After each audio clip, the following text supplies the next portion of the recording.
Happy April, everyone, and welcome to this month's edition of the Director's Corner. My name is Kimberly Springle, and I am the Executive Director here at the Charles Sumner School Museum and Archives, and I would like to welcome you to our new viewers and receivers of the newsletters. Welcome to this space, and greetings again to our friends who are connected with us on a regular basis. So I am here in the Armstrong Technical High School Gallery. Is full of artifacts and memorabilia related to Armstrong Technical High School. Armstrong High School was an African American school that opened in 1902 and it closed in 1958. And I want to talk about a few holidays or a few things that we're emphasizing in the month of April and how it connects with our mission and our collection here at Sumner. So since I'm in the Armstrong room, I must talk about Jazz Appreciation Month. Jazz Appreciation Month was started in 2001 by former curator John Edward Hassey. He was a curator at the National Museum of American History, and he spearheaded this holiday. It is called JAM for short, is the acronym, how appropriate, and it honors the history and legacy of jazz, a pure American art form right here in the United States. And we are proud that several alumni from DC Public Schools were pivotal and still continue to be pivotal in the jazz movement. And I'm here in the Armstrong Exhibition because we have a wonderful display here that was put together by Armstrong alumni some years ago that celebrate jazz musicians who came out of Armstrong. One of those individuals actually is Duke Ellington, who John Hassey, the founder of JAM, actually wrote a biography about Duke Ellington. So we all know, most people know Duke Ellington is a son of DC, and he attended the public schools right here in the district. Also, Jimmy McPhail came out of Armstrong. Billy Eckstine, who was from Pittsburgh, graduated from Armstrong right here in Washington, D.C. So if you're visiting us at the Sumner Museum, stop by the Armstrong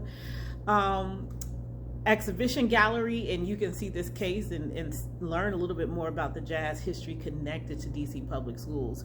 You also see in our newsletter those that are making history today as well in that discipline. April also brings us National Poetry Month. And so, of course, we have a rich legacy of literature and the arts within DC Public Schools, and we will learn a little bit about an alumni who had her first poem published in her student newspaper while a student at Charles Hart. So you will read about her, and we're actually trying to track down that newsletter. We do not have it in the collection, so we will be asking for your help on that one as well. In addition to celebrating Jazz Appreciation Month and National Poetry Month, we are also looking forward to celebrating DC Emancipation Day. DC represents the first freed enslaved people in the United States.